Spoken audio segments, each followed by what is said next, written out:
नमस्कार, मी सौ निर्मला आपशिंगेकर। आज आपणास कांद्याच्या पातीचे थालीपीठची रेसिपी सादर करीत आहे। साहित्य: कांदा पात घेणे, बारीक चिरून धुवून घेणे, बेसनचं पीठ घेणे, गव्हाचं पीठ घेणे आणि ज्वारीचे 3 चमचे पीठ घेत आहे, चाळून घेणे। ज्वारीचं पीठ घातल्यामुळे खुसखुशीतपणा येतं व खायलाही खूप कुरकुरीत लागतात। आता आपण 3 चमचे ज्वारीचं पीठ घेतलं। धन्या जिऱ्याची पावडर घेणे, ओवा घेणे, आलं लसणाची पेस्ट घेणे, पुदिन्याची पानं बारीक चिरून घेणे, पांढरे तीळ घेणे, कोथिंबीर घेणे, हिरव्या मिरच्याची पेस्ट घेतली आहे, हळद घातलं आहे, परत चवीपुरतं मीठ घालणे। हे थालीपीठ खूप चविष्ट होतात, मुलांच्या डब्यात देऊ शकता। आता आपण ते सगळं एकत्र मिक्स करून घेत आहोत।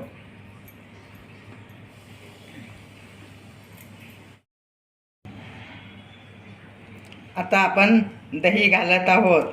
दही घातल्यामुळे खूप छान चव येते, पचायलाही हलकं असतं। अगदी तुमच्याकडे दही नसलं तसंच पण करू शकता तुम्ही। दह्यामुळं जरा पचायला सोपं असतं आणि चविष्ट होतात, म्हणून दही घालत आहे।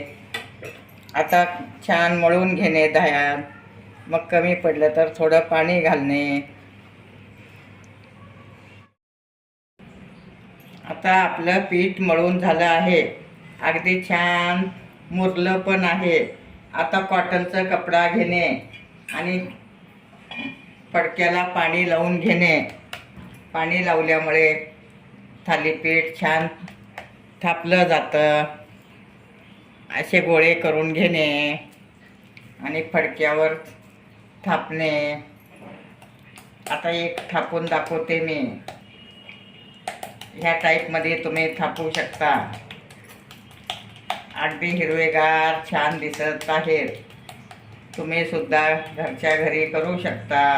बाजारात आता कांद्याची पात भरपूर येत आहे, अगदी स्वस्त पण आहे पात। मुलांच्या डब्यात देऊ शकता, नाश्त्याला करून खाऊ शकता, अगदी खूप चविष्ट होतात। आता तव्याला तेल लावणे।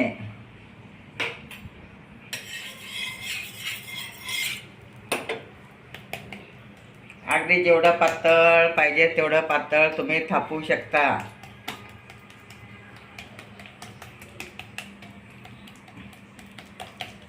जाड थापू शकता, पातळ थापू शकता, अगदी एकदम कुरकुरीत होतात। थालीपीठ हे खूप पौष्टिक आहेत। मुलं कांद्याची पात खात नाहीत, थालीपीठ करून दिलं की आवडीनं खातात। आता मी तव्यावर घालत आहे। त्याला जास्त 5 छिद्र पाडून घेणे, त्यात तेल सोडणे, म्हणजे खरपूस भाजलं जातं।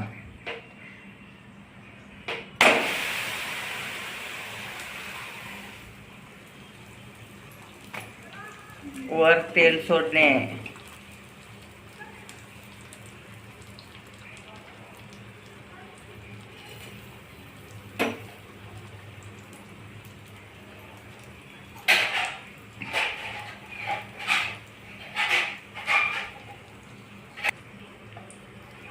दोन ते 3 मिनिट झाकण झाकून ठेवणे। आता आपली खालची बाजू शेकली आहे। आता आपण असं उलटून घेणे, परत झाकून ठेवणे।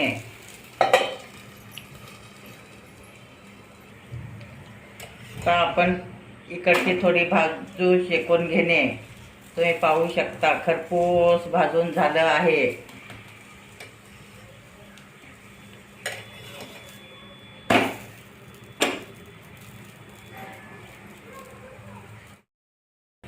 आता आपलं थालीपीठ छान शेकून झालं आहे।